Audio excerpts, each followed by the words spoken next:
Baik, sekarang kita masuk apa yang harus kita lakukan di bulan Ramadan. Program apa sih yang Allah suruh kita lakukan sehingga kita bisa mencapai ketakwaan? Yang pertama, puasa. Puasa ini yang ditekankan sekali, makanya dikatakan bulan puasa. Syahrus Siyam ini memang ditekankan sekali. Dan puasa ini teman-teman sekalian, kenapa dia menjadi inti ibadah di bulan Ramadan? Karena puasa adalah ibadah yang paling besar pahalanya. Puasa itu yang paling besar pahalanya. Disebutkan jadi sholat, zakat, haji, jihad, bakti sama orang tua, ini kalah semua dari sisi pahala dengan puasa ya. Sisi pahala. Betul, sholat adalah awal amal yang dihisab hari kiamat, benar. Tetapi teman-teman sekalian, dari sisi pahala nggak ada yang ngalahin puasa. Hadis Bukhari Muslim menjelaskan masalah itu. Kata baginda Nabi SAW, Allah berfirman, kullu amal ibn Adam lahu. Semua amal ibadah anak Adam miliknya. Terjemahan lainnya adalah sudah ditentukan kadar pahalanya. Al-hasanatu bi asyri amthaliha ila sab'amiyya di'fin ila adha'afin katsira. Satu pahala amal mereka, kalau mereka lebih konsentrasi, lebih khusyuk, ya, lebih ikhlas, maka satu pahala bisa menjadi sampai 10 kali lipat, bahkan 700 kali lipat. Yaqulullah Ta'ala, Allah lalu berfirman juga, illa siyam fa innahu li wa ana ajzi bihi. Kecuali puasa, karena dia milikku dan aku akan balas langsung. Jadi hadis ini jelas menerangkan kepada kita kalau puasa adalah ibadah yang paling besar pahalanya. Karena tadi sudah dikatakan kullu amal, semua ibadah dia kecuali puasa. Puasa memang sangat besar. Apa sebabnya? Kata Allah SWT, taraka syahwatahu wa ta'amahu wa syarabahu min ajli. Dia meninggalkan syahwatnya, makanannya, minumannya karena aku, kata Allah. Lis-shaimi farhatan. Untuk orang yang puasa, kata Allah, aku siapkan 2 kegembiraan.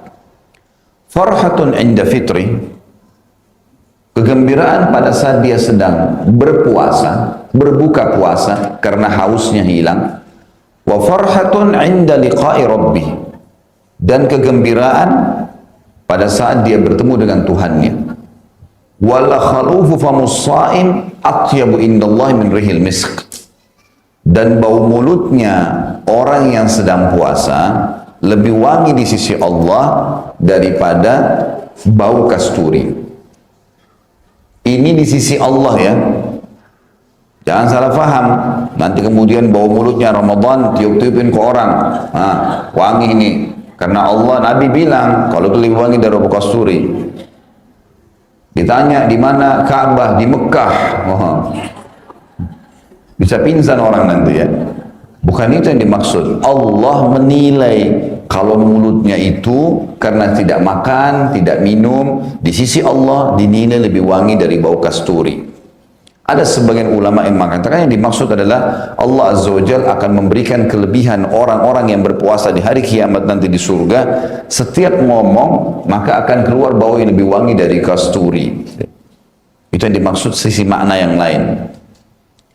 Teman-teman sekalian, puasa agar maksimal nanti, selain daripada dia ibadah yang paling besar pahalanya, dan ini puncaknya di bulan Ramadan karena puasa wajib dan dijadikan sebagai rukun Islam, penuhi 2 syarat agar dosa kita dimaafkan. Hadis Bukhari Muslim menjelaskan masalah itu. Kata Nabi SAW, kullu man shama ramadhana imanan wa ihtisaba ghufira ma taqaddam min dhanbi. Siapa yang berpuasa Ramadan diikuti dengan 2 syarat, imanan wa ihtisaba.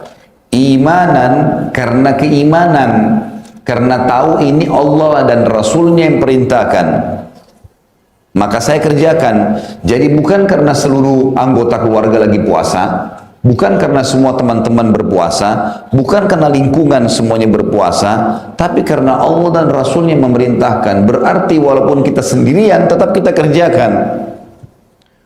Wahtisaba, ihtisab mengejar pahalanya. Kufira ma taqaddama min dzambi, dibersihkan semua dosanya yang lalu. Harus itu. Gembira mestinya sambut Ramadan itu. Luar biasa. Ibadah wajib yang paling besar pahalanya lagi. 1 bulan penuh maksimal. Kemudian juga bisa membersihkan dosa-dosa kita yang lalu. Jadi dalam satu ibadah bertumpuk sekian banyak fadilah. Ingat, jangan pernah nodai puasa kita dengan dosa. Ini teman-teman yang masih suka nonton TV, sibuk dengan habisin waktu di depan TV, tetap nonton gosip, tetap nonton auratnya orang, habisin waktu jalan di mall tiap hari cuma berapa jam, hanya tunggu buka puasa. Untuk apa ini? Apa manfaatnya? Kenapa nggak baca Quran? Kenapa nggak berzikir? Kenapa nggak dengar majelis ilmu? Untuk apa? Akhirnya terikutkan dengan dosa. Dengarkan baik-baik hadis Nabi SAW. Man lam yadha' qawla zuri wal amala bihi, falaysa lillahi hajatan min an yadha' ta'amahu wa syarabah. Siapa yang tidak meninggalkan perkataan dusta, hal yang sia-sia, ya, maka tidak ada hajat bagi Allah menilai lapar dan hausnya. Gak dinilai sama Allah SWT. Percuma, biar lapar, biar haus, tapi tetap bohong, gak ada gunanya. Dalam hadis yang lain kata Nabi SAW, "Idza kana yaumi shaumi ahadikum fala yarfuth wala yafsuq wala yajhal. Fa in sabbahu ahadun falyaqul inni imru'un sha'im." Kalau seandainya kalian sedang ikuti program puasa, jangan pernah rafath. Rafath ini ngucapin kata cinta, kata sayang, kata rindu dengan yang bukan pasangan halal. Sebulan penuh digodok supaya terbiasa lisannya tidak ucapin itu. Tulisan dan lisan. Apapun yang dia ucapkan, apapun yang dia ketik, sama. Tidak dia ucapkan kalimat sayangnya, kalimat rindunya, semuanya ini kecuali kepada pasangan halal. Dikasih jadi syarat puasa ini. Kalau kalian sedang puasa, jangan pernah rafath. Kalau sama pasangan boleh. Suami istri boleh mengatakan sayang, cinta segala. Tapi kebanyakan orang kan dilakukan di luar Ramadan, umumnya dengan pasangan yang tidak halal. Maka di Ramadan dilatih dia sebulan penuh supaya tidak melakukan itu. Jadi berhenti total nanti. Wala yafsuk. Fusuk ini menyentuh secara fisik, kayak memegang, memeluk, mencium. Jangan sampai fusuk, kata Nabi SAW. Wala yajhal, dan jangan buat hal yang bodoh-bodoh, sia-sia, buang-buang waktu. Duduk nonton sinetron ke sinetron, film ke film, nggak ada gunanya. Tetap lihat auratnya orang lain. Berhenti, coba kontrol. Lagi pengen tahan, karena sabar itu masuk dalam 2 hal. Sabar dalam ketaatan kepada Allah, sabar dalam meninggalkan kemaksiatan. Kita kalau disuruh sholat malam, memang butuh kesabaran, masih ngantuk, bangun tapi. Kita mau sedekah, kita juga perlu duitnya, tapi di situ butuh kesabaran. Kita mau apalah ya, beraktivitas, tetap saja ada hubungannya dengan, misal lagi meeting, lagi apa, azan, sholat, tetap harus sabar. Begitu juga pada saat ada godaan untuk melakukan kemaksiatan, ya sabar. Betul memang menggoda, coba sabar. Maka ini dilatih semua di bulan Ramadan. Jangan buat hal yang sia-sia. Bukan tidak boleh ke mall, Bapak Ibu sekalian. Bukan tidak boleh ke mall. Tapi untuk apa kalau tidak ada sesuatu tujuan? Ada orang dari pagi sudah keluar. Maaf, terutama ibu-ibu nih. Dari pagi duduk di mall, jam mall buka, dia yang paling pertama masuk. Kenapa? Bulan Ramadan, suami lagi kerja. Pulang dari kantor nanti jam 9 malam. Ya udah duduk di mall, muter-muter dari toko ke toko, pegang bajunya orang, nggak beli, inilah, itulah. Hanya buang waktu. Duhur, wah masih lama. Jalan lagi, muter-muter lagi. Nah selama berapa jam dengar musik itu dosa. lihat auratnya orang, banyak kemungkaran, dosa. Ada juga orang banyak yang makan di sana. Kenapa kalau duduk di rumah coba? Aman. Mau tidur ngantuk bisa, mau baca Quran bisa, mau dengerin pengajian bisa, habisin di situ. Mestinya, ya, mestinya begitu. Baik, puasa ini adalah ibadah yang paling inti teman-teman sekalian dan fokus di situ. Pahalanya paling besar tadi saya sudah bilang, kalau dilakukan dengan keimanan dan mengharapkan pahalanya mengampuni dosa, jangan pernah nodai dengan dosa-dosa sebagaimana sudah diingatkan oleh Nabi SAW. Dan kata Nabi, fa in sabbahu ahad, kalau ada orang yang mau ajak dia bertengkar atau ngajak dia berbuat maksiat, falyakul inni mru'un shaim. Dia harus langsung jawab, saya sedang ikuti program puasa. Nggak ada semua itu. Habis maksiat sudah habis ceritanya. Nggak ada lagi. Kalau akan tiba Ramadan ini, baginda Nabi SAW, teman-teman sekalian, selalu senyum, gembira, terlihat dari raut wajah beliau SAW, lalu mengumpulkan sahabat lalu berkata, hai manusia, telah tiba pada kalian sekarang bulan yang penuh dengan berkah. Berkah ini teman-teman, berkah makanannya, berkah minumannya, berkah waktunya, berkah pendapatannya, diberkahi semua sama Allah. Di bulan Ramadan, biar orang nggak makan sahur, dia bisa puasa sampai maghrib. Maghrib pun makan sedikit, masih bisa. Kuat, diberkahi sama Allah. Waktu rasanya lama, karena sudah tidak ada program duduk gosip sama teman-teman makan siang. Ada waktu lagi. Paling jauh kalau orang buang waktunya tidur karena ngantuk. Biasanya begitu. Tapi kalau enggak, dia maksimalkan dengar pengajian. Ada beberapa kantor, Masya Allah bagus. Habis duhur ada pengajian, dibuatin. Gitu kan. Program. Jadi akhirnya jadi terikut dengan program-program ini. Kata Nabi SAW, bulan yang penuh dengan rahmat. Rahmat ini kasih sayang Allah ya. Ini rahmatnya Allah terbukti dengan hadis yang lain. Kata baginda Nabi SAW, kalau tiba Ramadan, semua pintu surga dibuka. Semua pintu neraka ditutup. Semua syaitan yang buruk diikat, dibelenggu. Bukan diikat, dibelenggu. Beda. Kalau ikat bisa satu tali saja. Kalau belenggu itu diputar-putar-putar sampai tidak bisa bergerak. Kalau leher orang dibelenggu, dipasangin besi yang seukuran dengan lehernya. Tidak bisa bergerak. Semua syaitan-syaitan jahat dibelenggu sehingga mereka tidak leluasa menggoda, seleluasa menggoda di luar Ramadan. Dalam riwayatnya dikatakan, sungguh orang yang rugi adalah orang yang mendapatkan Ramadan, kemudian Ramadan pergi dan belum diampuni dosanya. Pernah Nabi SAW, teman-teman sekalian, bilang tiba-tiba, amin. Amin. 2 kali. Sampai sahabat bertanya, Rasulullah, kenapa anda bilang amin nih? Ada apa ini? Kata Nabi SAW, Jibril datang kepada saya. Dan Jibril berkata, hai Muhammad, aminkan.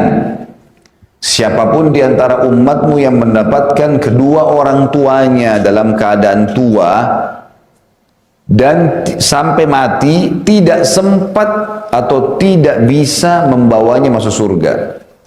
Ini orang bodoh nih, nggak berbakti. Bilang amin. Amin, kata Nabi SAW. Jelas-jelas cuma siapin minum, siapin makan, penuhi kebutuhan, temani ngobrol, mati masuk surga tuh. Temanin orang tua. Maka orang konyol nih. Lalu kata Nabi SAW, dan Jibril juga berkata, aminkanlah hai Muhammad, siapapun di antara umatmu yang mendapatkan Ramadan, kemudian dia belum bisa mendapatkan manfaatnya. Bodohnya orang. Kalau sudah bulan Ramadan, semua orang puasa. Kita ke Afrika, Muslim sana puasa. Kita ke Amerika, Muslim sana puasa. Kita ke Saudi, Muslim sana puasa. Kita di negeri Asia, Muslimnya semua puasa. Semua orang puasa. Lalu kapan anda kalau tidak puasa Ramadan mau puasa? Semua orang sholat malam tarawih, di mana-mana semuanya orang kerjakan. Lalu anda kenapa nggak kerjain? Kalau Ramadan tidak dikerjakan, kapan lagi kita mau kerjakan? Jelas sekali. Maka harus difahami nih teman-teman sekalian. Nah, rahmat Allah di sini masuk di tadi, pintu surga dibuka, pintu neraka ditutup, syaitan-syaitan dibelenggu. Fahamin 3 poin ini ya. Kalau pintu surga dibuka teman-teman sekalian, ada muncul pertanyaan kecil. Apa manfaatnya pintu surga dibuka sementara kita belum bisa masuk? Apa manfaatnya pintu neraka ditutup? Neraka juga belum bisa kita lihat. Maka ulama coba menjelaskan teman-teman sekalian, dimaksud pintu-pintu surga yang 8 dibuka dan pintu neraka yang 7 ditutup adalah dibuka pendaftarannya. Kalau ada orang mau kerja di perusahaan, dari tanggal 1 Januari sampai 31 Januari dibuka pendaftaran. Siapapun yang bawa kertas berkas diterima jadi pegawai. Ini sekarang saya iklanin ke Bapak Ibu. 1 Ramadan, 6 Juni nanti, terbuka surga. Gratis. Ikuti program Ramadan. Maka dibuka tuh. Bawa berkas-berkasnya yang benar. Maka diterima. Dan ditutup semua pintu neraka, maksudnya tidak ada pendaftaran di neraka, tutup neraka itu. Biar orang buat salah nggak masuk neraka. Sampai dalam hadis yang lain dijelaskan, kalau tiba Ramadan, kata Nabi SAW, ada malaikat-malaikat Allah berseru dari langit, wahai pelaku kebaikan, yang suka patuh-patuh nih, ayo cepat tinggikan derajatmu di surga, lipat gandakan segera pahalamu, segera ibadah, kesempatan. Pintu surga lagi dibuka. Dan wahai pelaku keburukan, berhenti, segera berhenti, kesempatan. Neraka lagi ditutup. Kalian bisa selamat dari situ. Gitu. Jadi diingatkan. Plus, syaitan-syaitan dibelenggu. Syaitan dibelenggu ini teman-teman. Maaf, 9 dulu masuk surga neraka. Ada juga pemahaman teman-teman. Ada hadis yang berbunyi, sesungguhnya Allah memiliki orang-orang yang dibebaskan dari api neraka. Begitu hadisnya. Kata Nabi SAW, sesungguhnya Allah memiliki orang-orang yang dibebaskan dari api neraka. Utkum minan nar maksudnya. Dan itu berlaku setiap malam di malam-malam Ramadan. Jadi, ulama menjelaskan kepada kita, setiap orang di antara kita sekarang punya tempat di surga dan punya tempat di neraka. Kalau dia meninggal dalam keadaan beriman dan beramal saleh, dia masuk surga, dia langsung menikmati tempatnya. Tapi kalau dia fasik, muslim lebih banyak dosanya, harus masuk neraka dulu, dia tempati tempat yang di neraka itu. Disiksa di tempat dia. Nanti selesai baru dia masuk ke surga. Kalau orang kafir, tempatnya di surga dikasih orang-orang beriman, tempat dia di neraka dia pakai selamanya. Makanya ada istilah itkum minan nar, pembebasan seseorang. Jadi tempatnya di neraka itu dihabiskan, tidak ada lagi tempatnya di neraka. Dan itu terjadi di setiap malam Ramadan. Hadis ini sekaligus saya ingatkan, hadis ini hadis sahih riwayat Bukhari. Sementara hadis yang lain, ada hadis yang lemah yang selalu disebut-sebutkan ini. Bahwasanya Ramadan itu 10 pertamanya pengampunan, 10 keduanya rahmat, 10 ketiganya membebas api neraka. Ini hadisnya lemah. Dan setiap hadis lemah, kalau bertemu dengan hadis sahih harus ditinggalkan. Karena hadis yang tadi yang saya bilang lemah ini menyebutkan pembebasan api neraka itu hanya di 10 terakhir Ramadan. Sementara hadis sahih mengatakan setiap malam ya, pembebasan dari api neraka. Jadi ditutup neraka itu. Kesempatan Ramadan, hapus nama kita dari neraka. Ikuti programnya. Dan semua syaitan-syaitan yang jahat dibelenggu. Kalau saya lagi lomba lari dengan musuh, rival saya teman-teman sekalian. Lalu musuh saya itu dibelenggu ya. Jadi dililitin banyak. Dari telapak kakinya sampai ke pahanya. Nggak bisa bergerak, belenggu. Saya biar jalan santai, menang nggak kira-kira? Hah? Masih hidup nggak ini? Bara sautan, gak ada nyari. Pasti saya menang. Karena dia dibelenggu. Iya kan? Jadi santai aja jalan bisa. Itu Ramadan. Karena syaitan yang selama ini sesatkan manusia, diikat. Nggak bisa buat apa-apa. Kita biar jalan santai, tetap menang. Ada orang bodohnya, maaf kalau ada yang pas kena ini, anggaplah diri anda begitu ya. Saya tidak tahu siapa yang seperti ini. Tapi kalau ada orang banyak bodoh teman-teman sekalian, begitu tiba Idul Fitri, lisannya bilang Alhamdulillah. Tapi Alhamdulillahnya ini salah tempat. Bukan Alhamdulillah saya siap jalankan program setelah sebulan digodok biasa puasa untuk puasa. Bukan saya setiap hari sudah salat tarawih berarti saya sekarang harus jaga salat malam. Bukan karena sudah sering baca Quran sekarang tinggal terapin baca Quran. Bukan. Alhamdulillah kena lepas dari penjara ibadah. Nah, Alhamdulillah nggak puasa lagi. Alhamdulillah nggak lagi sholat tarawih. Alhamdulillah nggak lagi mengaji. Alhamdulillah sudah boleh maksiat lagi. Nah, kembali lagi pacaran, kembali lagi buat ini, kembali lagi buat macam-macam. Ini tahmidnya salah tempat ini. Ya. Pujian kepada Allahnya salah tempat di sini. Mestinya orang kalau belajar mengemudi mobil seminggu saja sudah pintar. Kalau sebulan itu sudah super pintar sebenarnya. Masa sebulan digodok biasa ibadah, setelah itu nggak pernah lagi sama sekali. Tadi bawa mobil, setelah pintar bawa mobil nggak pernah nyetir mobil. Bermanfaatkah kursusnya? Panggil seorang profesor ahli bahasa Arab, ahli bahasa Inggris, bayar sebulan penuh belajar. Setelah itu nggak pernah praktekin bahasanya. Bermanfaatkah? Seperti itulah banyak orang. Nah, teman-teman sekalian, kita sebenarnya sudah dekat dengan garis finish itu. Ini kematian. Sudah dekat. Ramadan itu membuat apa? Kita seperti sedang punya, kalau di mobil itu ada mesin jet turbo, yang kita kalau Ramadan itu dipencet, itu kencang sekali larinya. Musuh kita ini ketinggal jauh, syaitan ini dibelenggu, diikat, nggak bisa jalan. Ada orang begitu tiba Idul Fitri, garis finish sudah depan mata nih, dia berhenti, nunggu musuhnya yang baru dilepas. Paham gak ini? Gak paham juga? Gak paham juga, mesti dicambuk. Jadi dia sudah, Ramadan sudah jauh sekali dia. Bayangkan ya, jarak antara kita sama syaitan, perjalanan 1 bulan. Jadi kalau syaitan masih di Jakarta, kita sudah di Surabaya tuh. Kalau jalan kaki. Ya. Jauhnya, jaraknya jauh. Kita sudah dekat garis finish ini. Ini kita tinggal terus gasnya, mati, udah aman sebenarnya. Karena sudah terbiasa dengan pola ibadah ini. Tapi begitu selesai Idul Fitri, syaitan kan sudah dilepas lagi. Nah syaitannya ini ngejar, berusaha mengejar. Dia nggak bisa ngejar kalau orang itu nggak matiin mesin jetnya tadi.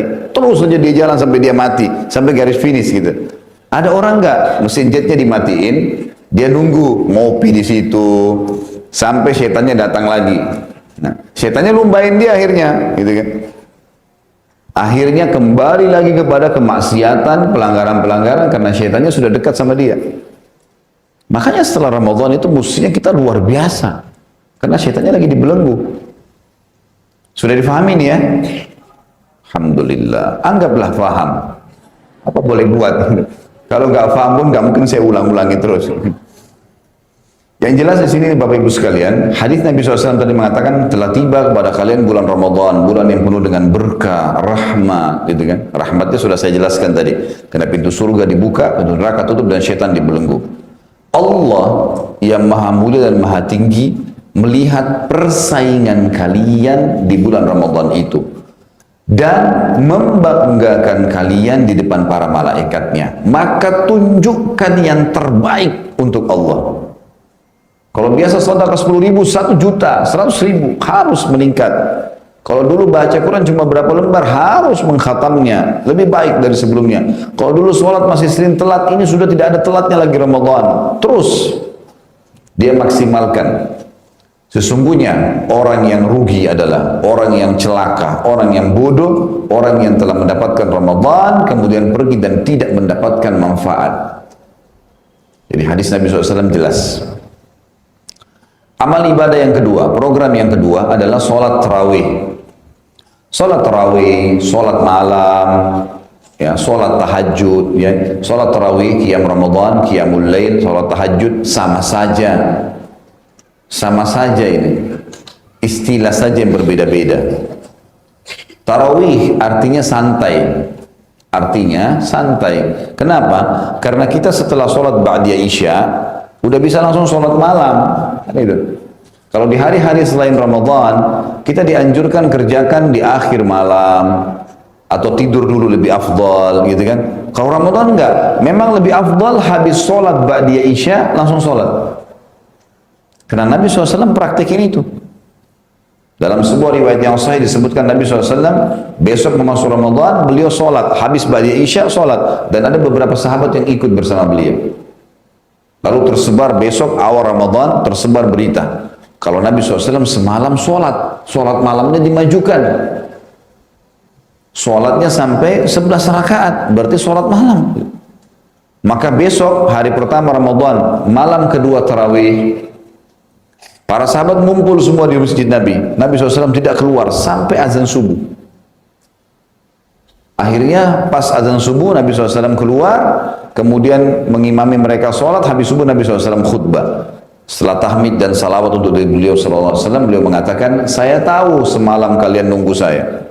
Dan saya sengaja tidak keluar. Karena kalau saya keluar mengimami kalian lagi seperti kemarin, maka ini menjadi wajib buat kalian. Artinya silakan kerjakan, tapi jangan saya terlibat, karena penentuan hukum ada di tangannya Nabi SAW. Bisa jadi wajib. Artinya silakan kerjain. Nah, itulah yang menyebabkan kenapa Umar bin Khattab mengerjakan secara berjamaah. Karena Rasulullah SAW pernah praktekin, tidak melarang sahabat ikut gitu. Baik. Sholat tarawih yang dikatakan santai tadi karena kita bisa kerjakan habis ba'diyah isya. Dan ini hikmah yang paling utama kata ulama, agar minimal di setiap buku amalnya seorang muslim,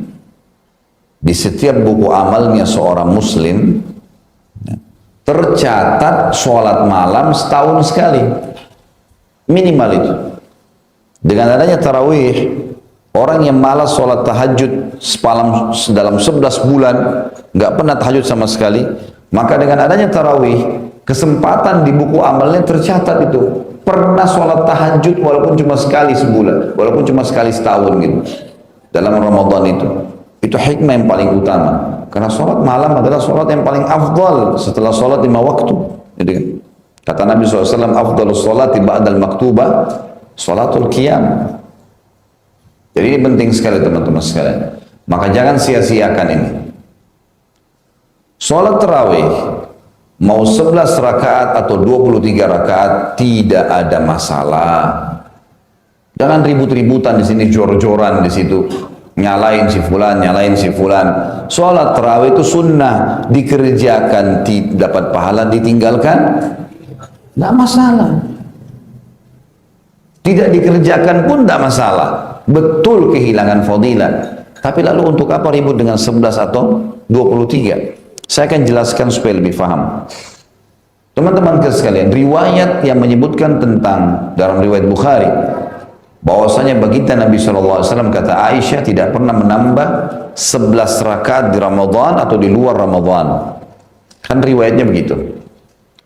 Maka ada pendapat ulama yang saya bahasakan, pendapat pertama mengatakan berarti sholat malam sepanjang hidup kita hanya 11 rakaat, tidak boleh lebih. Karena Aisyah menceritakan seperti itu radhiyallahu anha, bahwasanya Nabi SAW tidak pernah lebih di Ramadan, di luar Ramadan sholat lebih dari 11 rakaat. Ini pendapat pertama. Pendapat kedua mengatakan tidak, lebih daripada itu. Itu jumlah bukan dipatok, karena Ummul Mukminin Aisyah radhiyallahu anha menceritakan tentang pengalaman dia yang dia tahu pada saat Nabi SAW lagi nginap di rumahnya. Nabi kan poligami, istri beliau 11 orang. Dan berarti setiap orang satu malam. Cuma Aisyah mendapatkan 2 malam karena Ummu Salamah radhiyallahu anha menghadiahkan malamnya untuk Aisyah. Artinya Nabi SAW ketemu dengan Aisyah setiap 9 malam. Per 9 malam. 9 malam baru nginap lagi, 9 malam baru nginap lagi. Aisyah menceritakan malam yang Nabi sedang ada. Karena sholat tahajud ini sholatnya dikerjakan kapan? Malam hari. Berarti ceritanya tentang malam hari. Aisyah menceritakan tentang malam mabitnya Nabi pada beliau. Umar bin Khattab adalah sahabat Nabi yang tegas sekali dengan bid'ah, nggak main-main itu. Dan jangan lupa, salah satu daripada anaknya Umar juga Ummul Mukminin Hafsah radhiyallahu anha. Waktu Umar bin Khattab di zaman khilafahnya beliau melihat orang lagi di Masjid Nabawi berserakan, di sana ada yang duduk, di sana ada yang sholat, di sana ada yang sholat. Umar lihat ini jadi fitnah nanti nih. Masing-masing sholat sendiri-sendiri, kena sholat malam sholat sendiri-sendiri aja.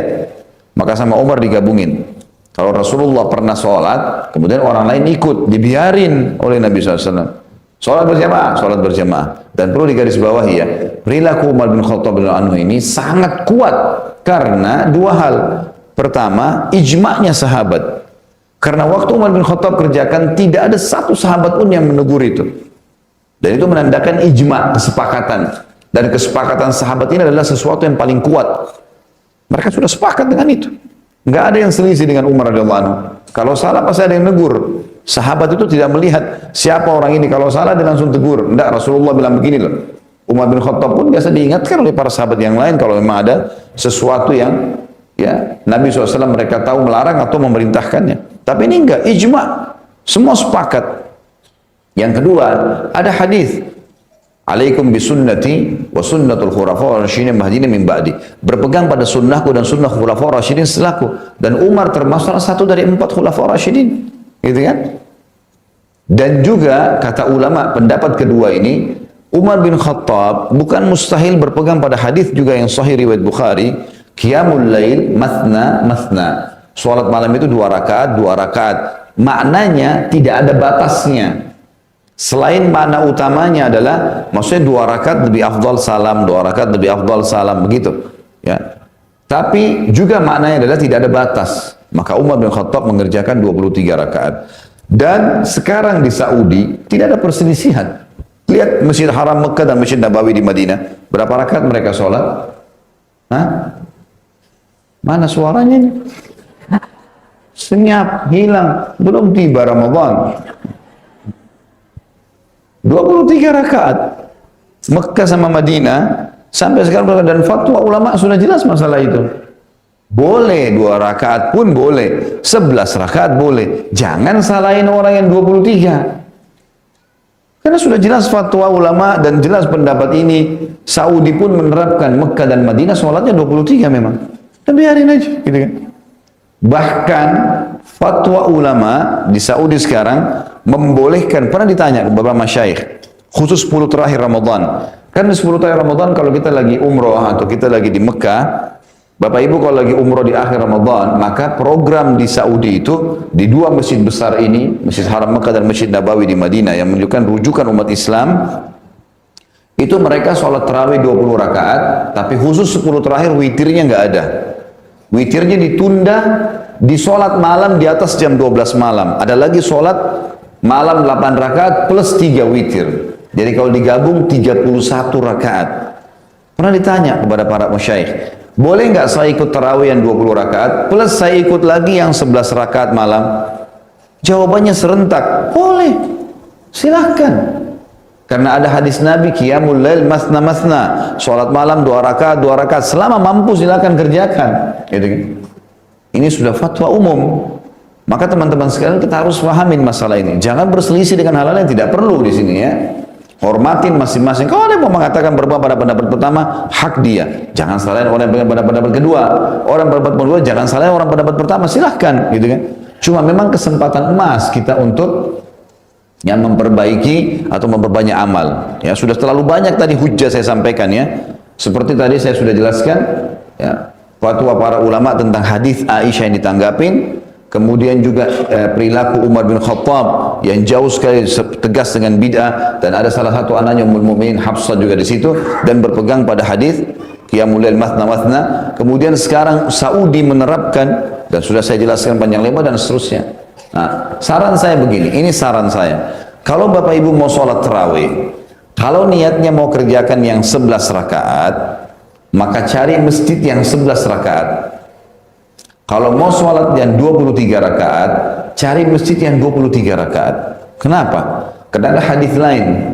Bunyinya begini, kata Nabi SAW, siapa yang sholat bersama imamnya, sampai imamnya bubar, man shallama imami hatta yansarif kutiba lahu qiyamul lailah, dicatatkan baginya sholat malam semalam suntuk.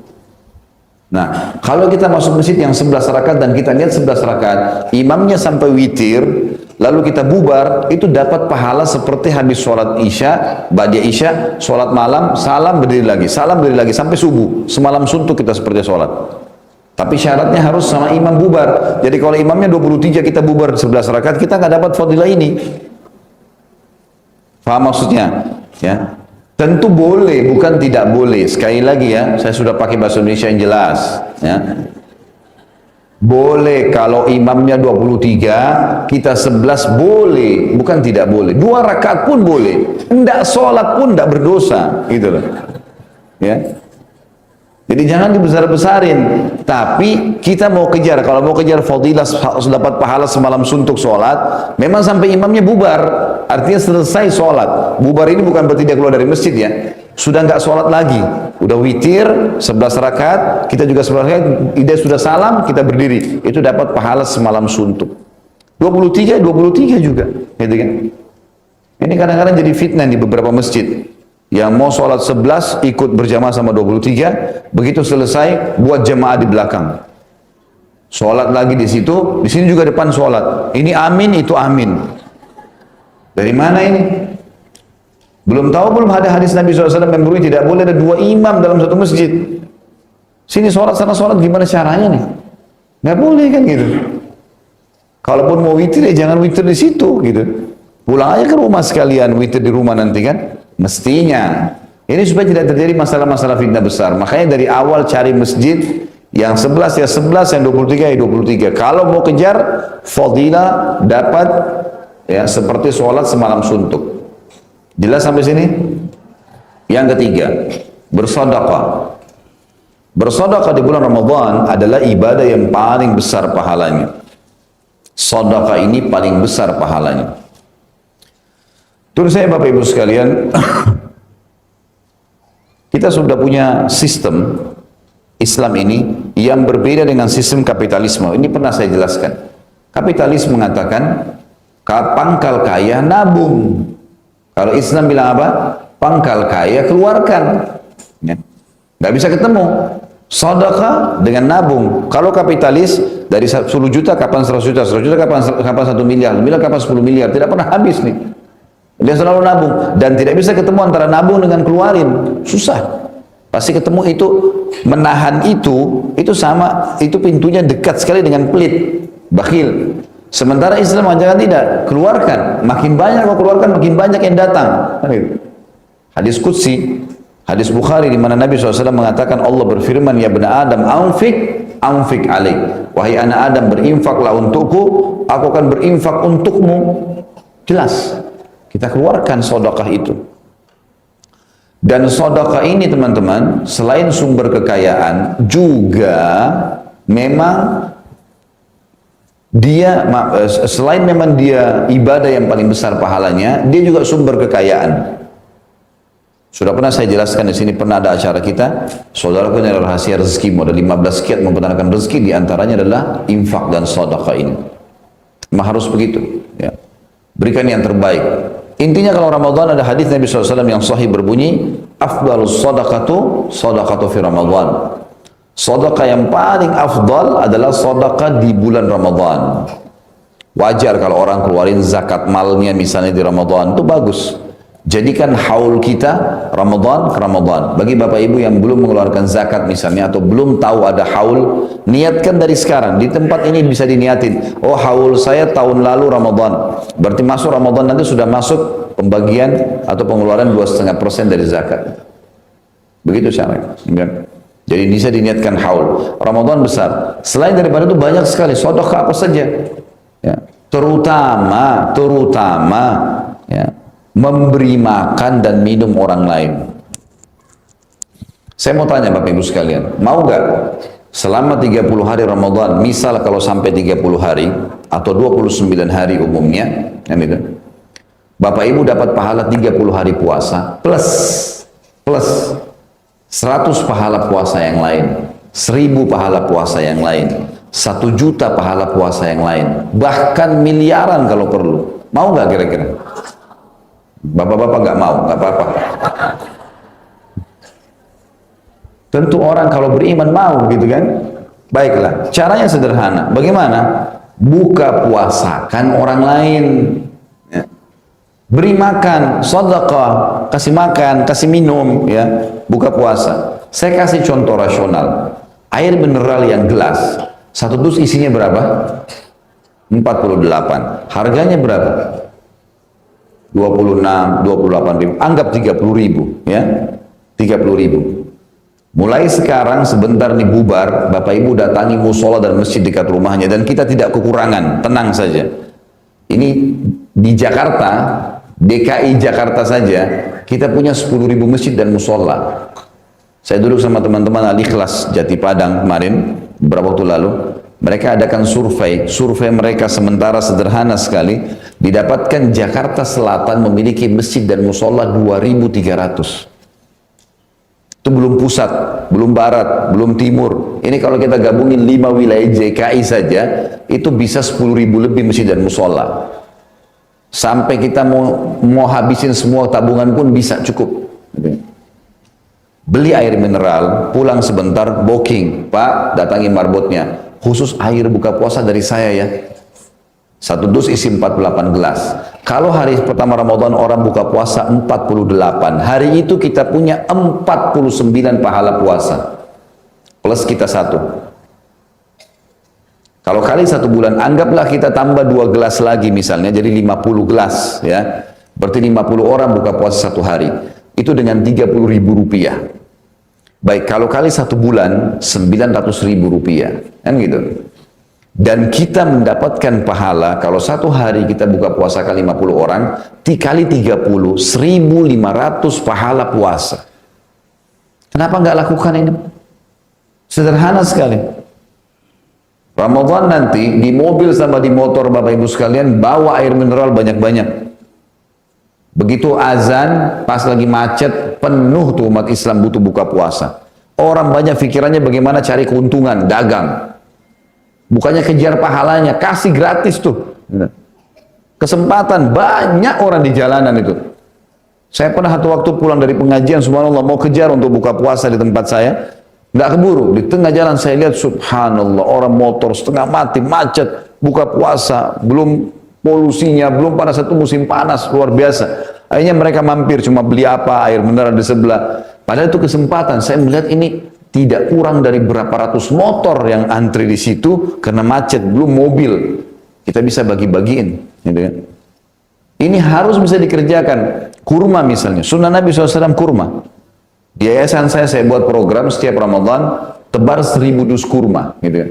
1 dus kurma isi 10 kilo. Ini bisa Bapak Ibu contohin, mau ikut sama saya juga silahkan nantinya. Kalau enggak juga bisa dicontohin, beli kurma yang 10 kilo, bawa ke masjid dekat rumah. Pengalaman kami selama ini, tahun-tahun yang lalu, 10 kilo kurma itu kalau yang buka puasa 50 orang dan masing-masing dapat 3 butir kurma, ini cukup seminggu. Cukup seminggu, 10 kilo itu cukup untuk seminggu, berarti kita punya 4 dus. Kalau 1 dus sekitar 500.000, berarti memang ini kenanya sekitar 2 juta rupiah, gitu kan. Tapi juga sama, ini lebih besar lagi pahalanya, walaupun memang lebih besar sedekah uangnya, karena memang kurma adalah perintah Nabi SAW. Walaupun lagi haus, kurma yang dianjurkan. Ringkas cerita teman-teman, maksimalkan sedekah itu, selain zakat mal, selain juga nanti ada zakat fitrah, makanan pokok di Idul Fitri, tapi selama Ramadan maksimalkan buka puasakan orang. Saya mau bagi pengalaman saya waktu tahun 1990 pertama ke Madinah teman-teman. Pada saat itu saya turun, jadi ada bus kampus kami ngantar habis asar ke Masjid Nabawi, nanti habis terawih dijemput lagi gitu.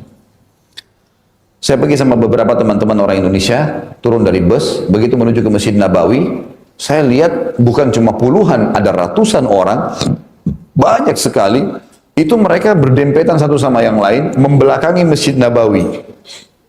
Saya begitu turun, saya berpikir sambil melihat mereka, ini orang-orang ngapain nih? Kalau nunggu temannya, kok banyak sekali. Dan mereka tuh seperti orang yang membuat pagar betis, banyak.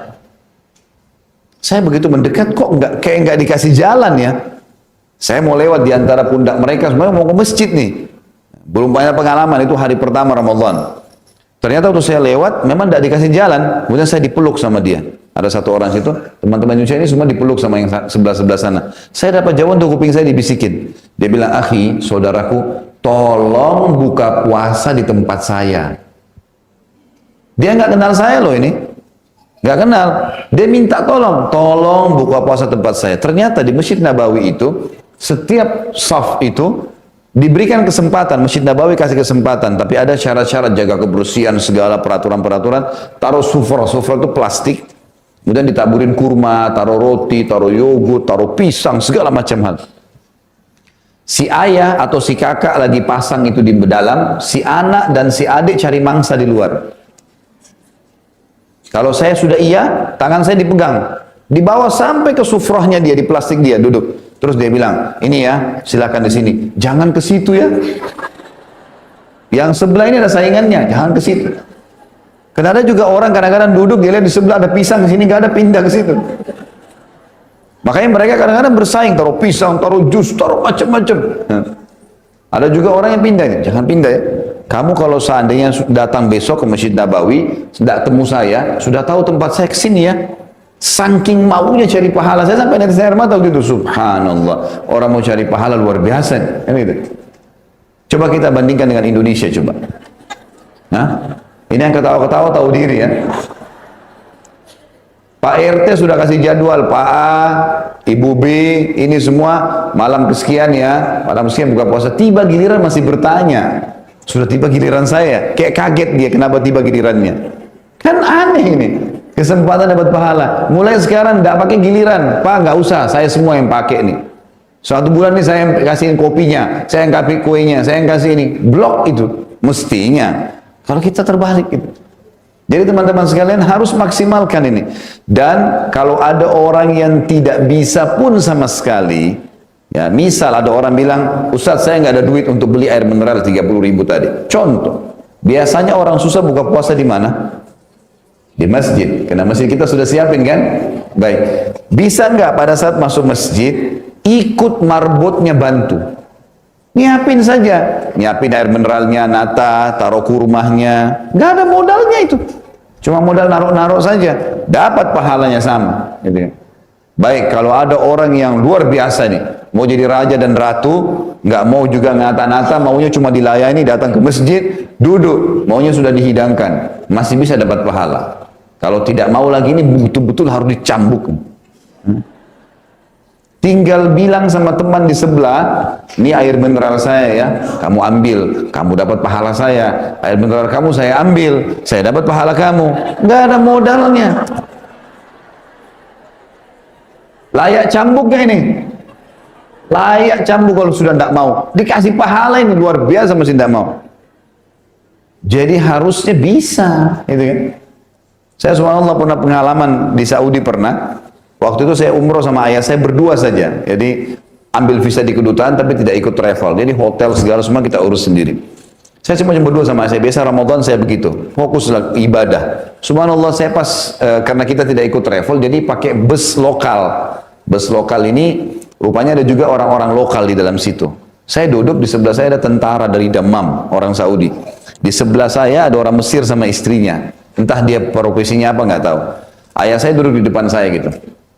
Baik, pada saat itu yang bawa busnya kebetulan orang kita, orang Indonesia. Saya datangin, Pak, ini bus ini ada dua macam. Ada bus yang kalau nggak salah 50 rial pada saat itu dan ada bus 80 rial. Yang 80 rial ini agak eksklusif dan lebih eksklusif dan juga disiapin buka puasa.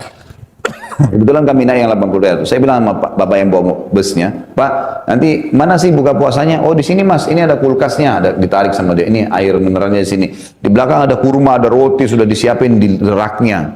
Oke, bapak bawa aja busnya. Nanti berhenti pada saat azan, biar saya bantu pak. Baiklah, saya ambillah air mineral itu. Ini satu bus ini penuh, sekitar 50 orang gitu ya. Maka saya ambil air mineral itu, saya ambil kue-kuenya, ambil kurmanya, terus kemudian saya tata, terus saya kasihin satu-satu gitu.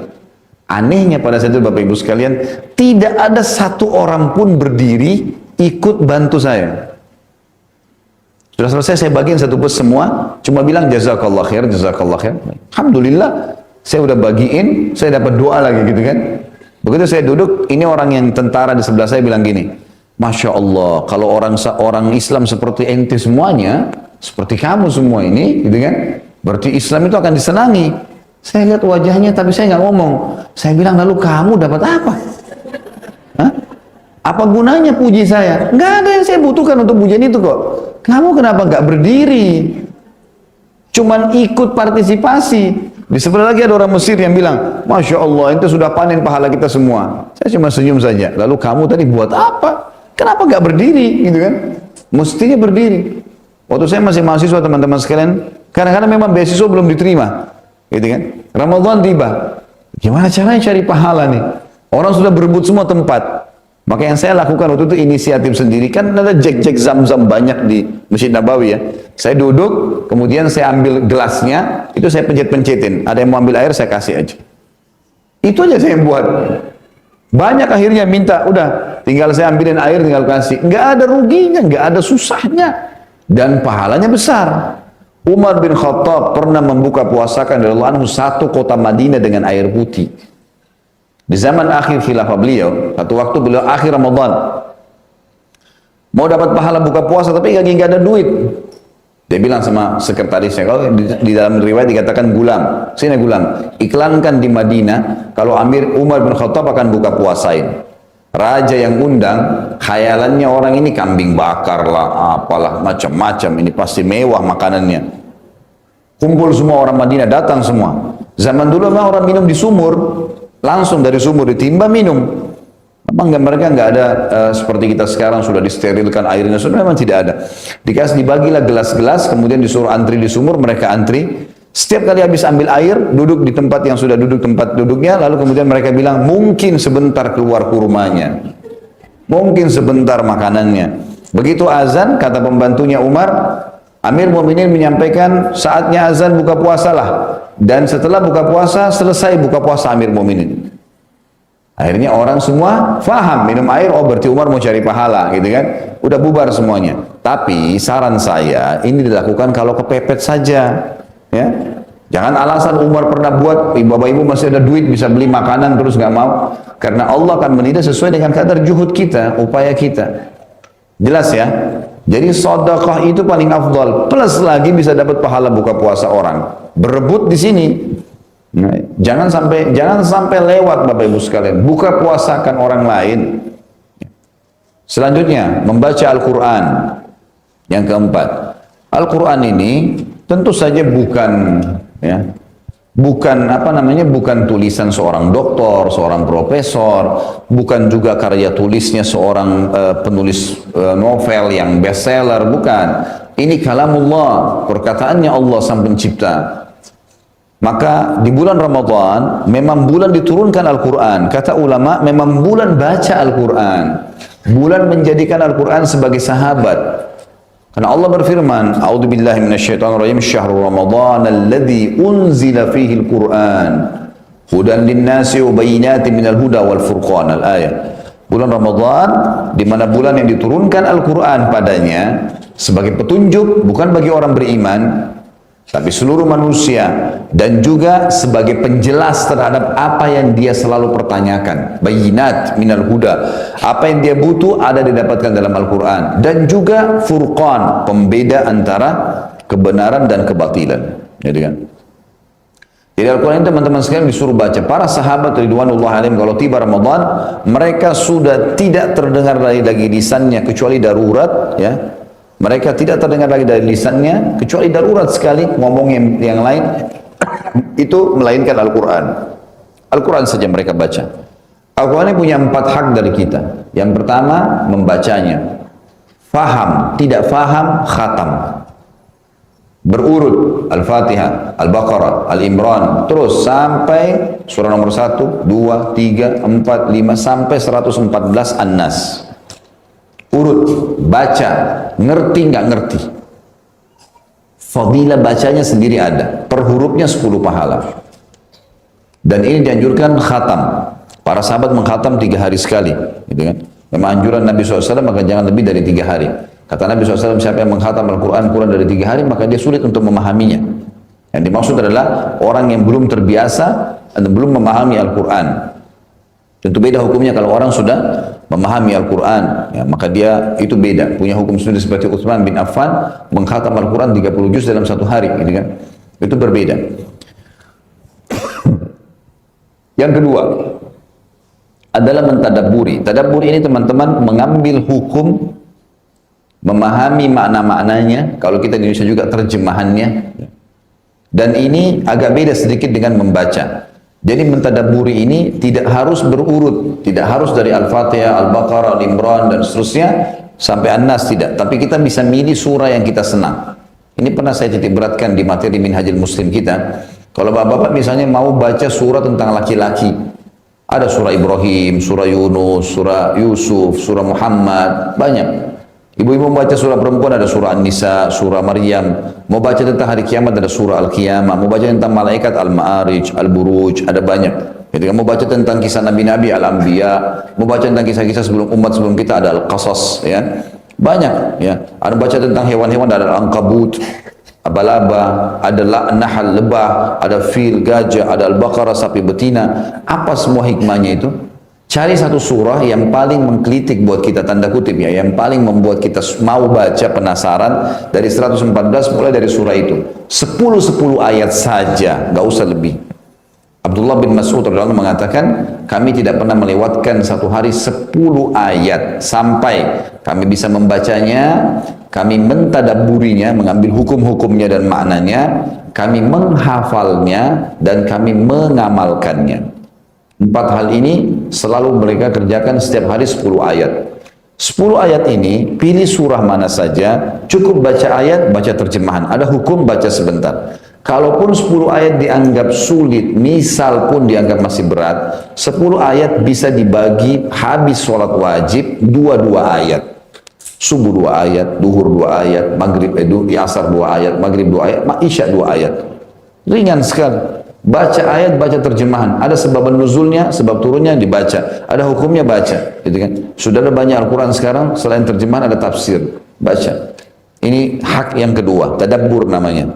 Nah, kalau kita menghitung, sebagian pendapat ulama mengatakan ayat Al-Quran itu ada 6.666 ayat.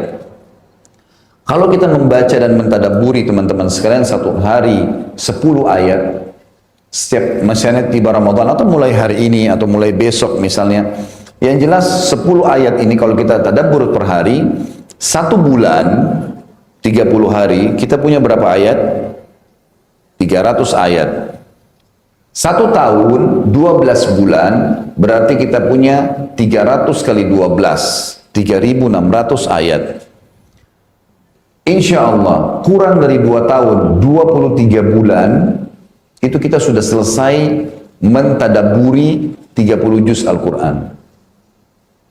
Hak yang ketiga, ini kan termasuk ayat ya, afala yatadabbaruna Al-Quran am ala qulubin aqfaluha. Tidakkah mereka mentadabburi Al-Quran itu, baca, renungi arti-artinya, atau hati-hati mereka punya kunci-kuncinya atau terkunci.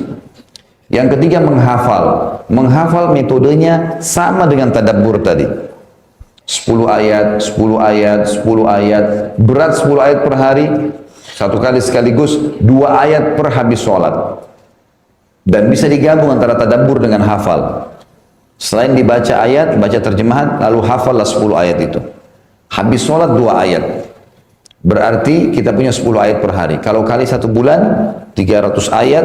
Kalau kita pilih surah-surah yang 30 ayat seperti Al-Mulk dan yang sejenisnya, maka berarti kita punya di Ramadan kalau 30 hari, 1 hari 10 ayat dihafal, kita punya 10 surah baru, gitu kan?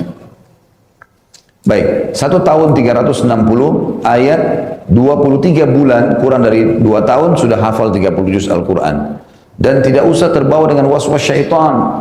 Nanti lupa, susah, itu syaitan semua. A'udzubillahi minasyaitonirrajim. Tidak ada orang hafal 30 juz, lupa 30 juz, nggak ada.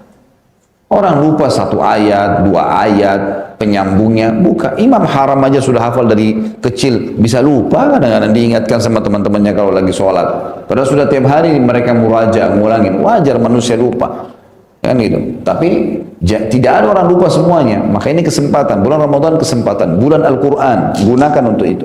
Dan yang keempat adalah mengamalkan isinya. Ini hak Al-Quran. Dan Ramadan sekali lagi bulan Al-Quran. Selanjutnya yang keberapa? Nah, yang kelima.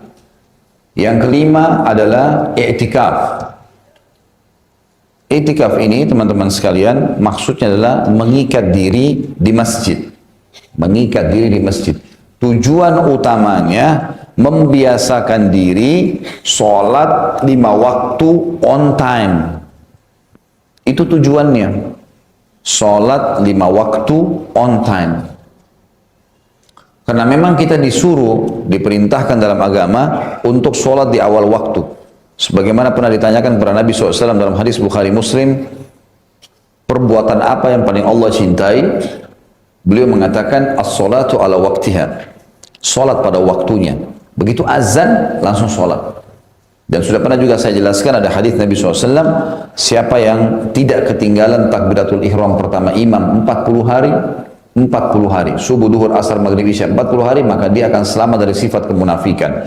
Tidak akan pernah dusta seumur hidup, tidak akan ingkari janji, tidak akan juga pungkiri atau khianati amanah.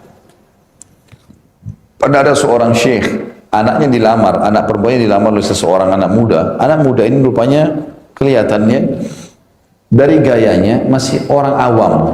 Mungkin sholatnya pun masih belum dijaga. Syekhnya ini kebetulan punya masjid dekat rumahnya. Dia bilang, dan dia jadi imam. Kalau kau mau saya terima lamaranmu, saya mau lihat kau 40 hari di masjid ini.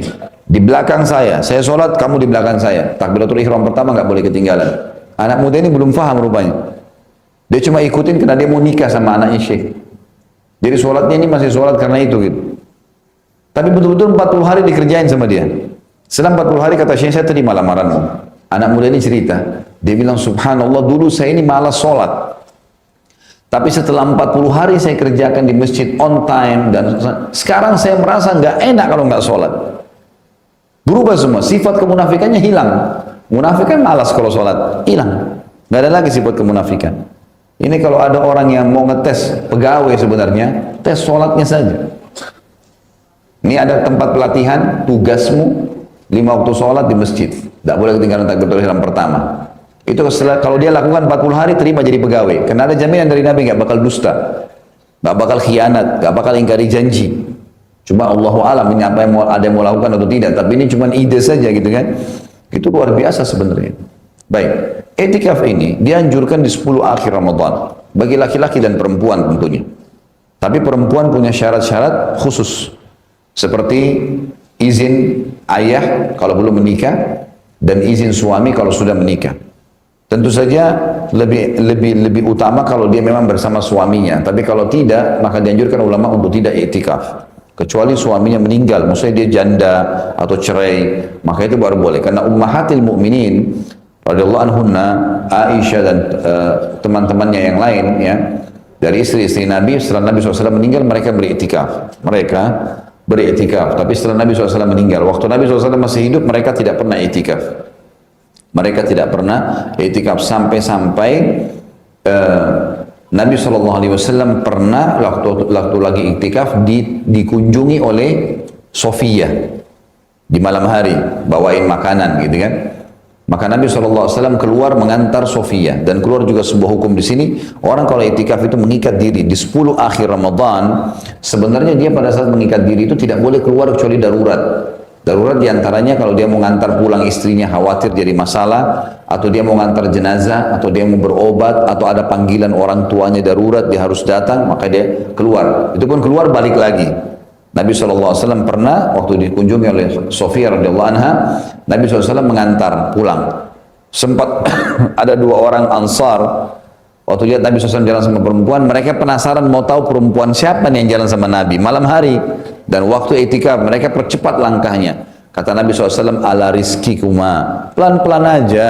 Innaha Sofia binti Huyai. Ini yang bersama saya Sofia binti Huyai, istri saya nih gitu.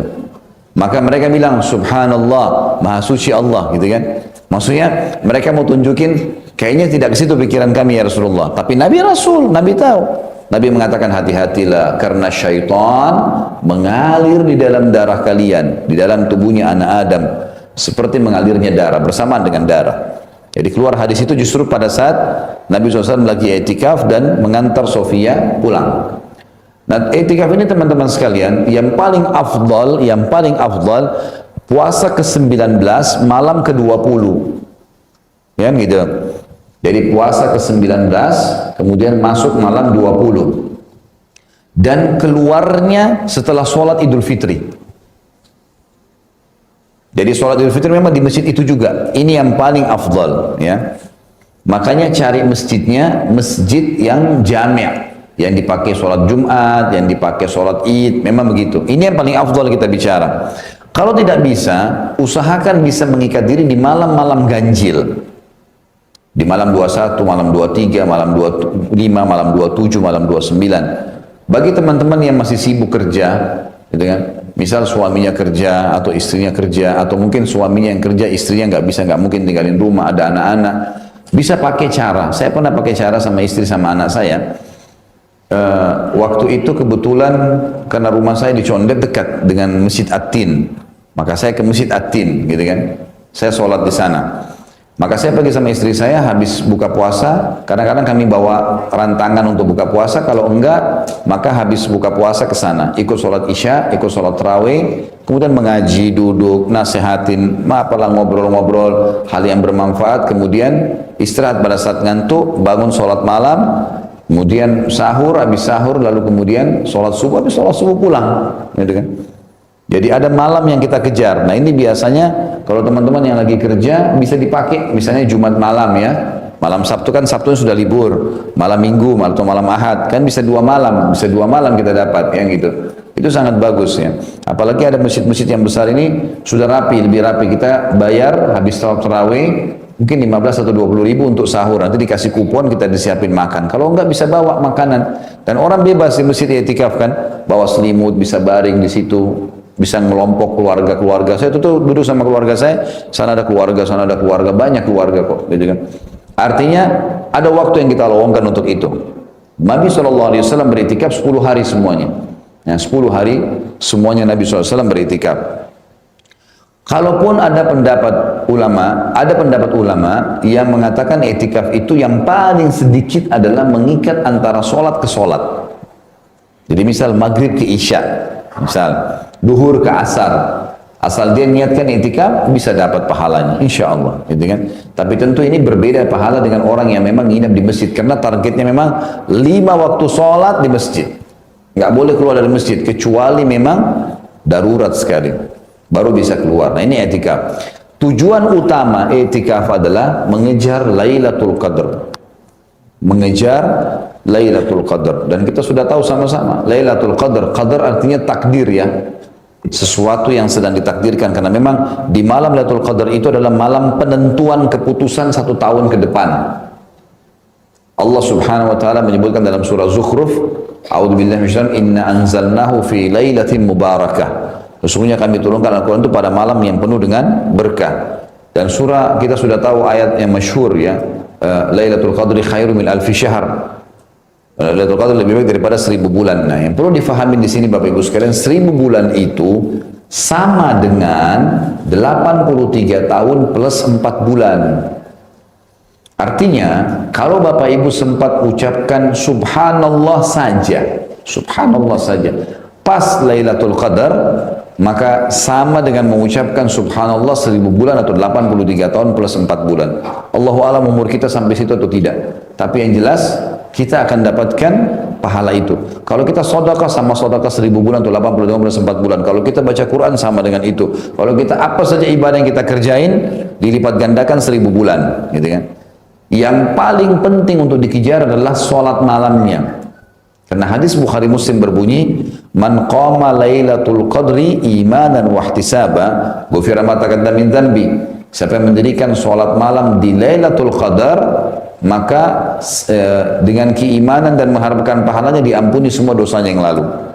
Jadi ada 3 hadis yang mirip ya, tentang puasa, tentang sholat malam umumnya tarawih, dan tentang sholat malam di Lailatul Qadar. Ini 3-tiganya kalau dikerjakan karena keimanan dan mengharapkan pahalanya diampuni semua dosa-dosa kita yang lalu. Jadi dibersihin semuanya.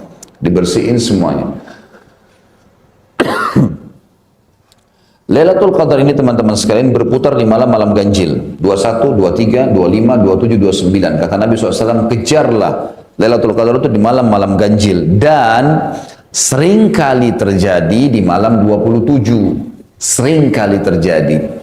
Artinya tidak harus malam 27 ya. Sebagian ulama bahkan mengatakan hikmah ilahi kenapa Nabi Muhammad SAW mengikat diri bukan cuma di hari-hari ganjil.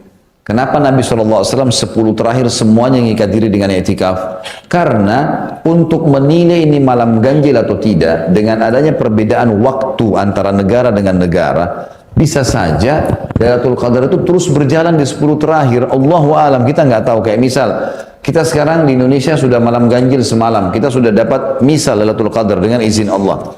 Kita sudah pagi nih, sudah beraktivitas. Saudi itu masih mundur 4 jam. Berarti kalau Lailatul Qadar di Saudi masih terjadi. Kita di Indonesia sudah pagi.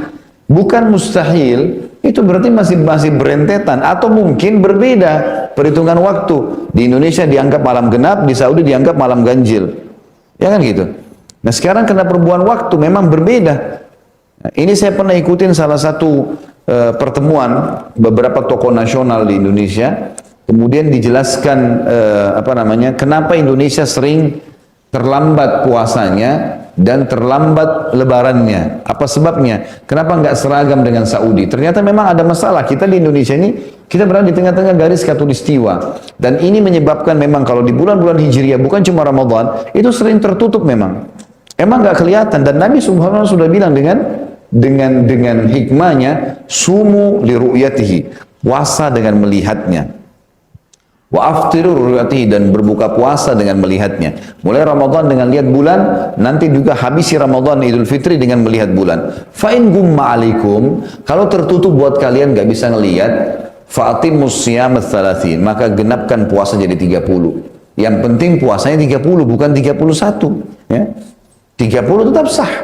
Karena memang tertutup, kan gitu. Dan ini saya sarankan teman-teman sekalian ikut dengan Majelis Ulama Indonesia, ikut dengan pemerintah, wali amr. Tidak usah lagi kita beribut dengan masalah hisab, masalah ini. Saran saya adalah ikut pemerintah. Di sana sudah ada, di dalam Majelis Ulama sudah hampir semua ormas ada Islam. Mereka juga bukan orang bodoh yang mau sembarangan saja teledor. Dan ini yang penting memang telatnya cuma sehari. Apakah Syaban 29 atau 30? Hanya itu. Apakah Ramadan 29 atau 30? Kalau ada orang yang puasanya 28 misalnya, atau ada orang yang puasa 31 hari, nah ini yang kita tolak. Tapi ini memang tertutup, gitu kan? Emang sering terjadi karena lokasi. Maka hikmah yang harus kita ambil adalah, teman-teman sekalian, jangan cuma main pilih malam ganjil saja sembarangan nih. Karena kita tidak tahu pekahnya nih kapan terjadi kan. Maka 10 terakhir semuanya maksimalkan dengan sholat malam. Dalam kan hadis Bukhari Muslim, Aisyah berkata radhiyallahu anha, kalau tiba 10 terakhir Ramadan, baginda Nabi SAW mengeraskan tali ikatan bajunya. Maksudnya lebih kuat lagi ibadah dan membangunkan semua istrinya untuk sholat malam. Hadis ini juga menyebutkan kalau Nabi SAW tidak setiap tahun i'tikaf, gitu kan? Karena memang beliau di sini disebutkan membangunkan istri-istrinya. Jadi Nabi SAW bukan berarti setiap malam keluar bangunin. Tapi memang di sini Nabi SAW berarti ada di mana Ramadan yang beliau tidak beriktikaf. Tapi beliau menggiatkan diri untuk bangun sholat malam. Seperti itulah. Nah ini ibadah juga yang harus dijaga. Harus dijaga. Yang keberapa sekarang? Yang keenam, umroh. Umroh di bulan Ramadan ini sangat ditekankan. Sangat ditekankan. Umroh ini sudah pernah saya jelaskan di bahasan tentang saudaraku yang rahasia rezekimu. Umroh dan haji salah satu penyebab datangnya rezeki. Jadi jangan ragu untuk ngeluarin biaya umroh, gitu kan. Biaya umroh itu bagus sekali, biaya haji bagus sekali. Itu penyebab datangnya rezeki, itu sedekah yang sangat besar. Apalagi kalau di Ramadan, karena afdal sedekah di bulan Ramadan. Kalau selagi umroh di Ramadan ini pahalanya sama dengan haji plus bersama Nabi Muhammad SAW. Dalam hadis sahih kata Nabi SAW, umratu fi Ramadan ta'dilu hujjah. Umrah di bulan Ramadan sama dengan haji pahalanya. Jadi umrah paling 2-3 jam selesai. Haji 6 hari baru selesai. Tapi bisa didapatkan pahala haji dengan umrah di bulan Ramadan. Khusus Ramadan nih. Dan plus lagi dalam riwayat lain, hujjatan ma'i. Sama dengan haji bersamaku, kata Nabi. Ini fadilah tersendiri lagi. Maka dianjurkan untuk melakukan ini. Ya.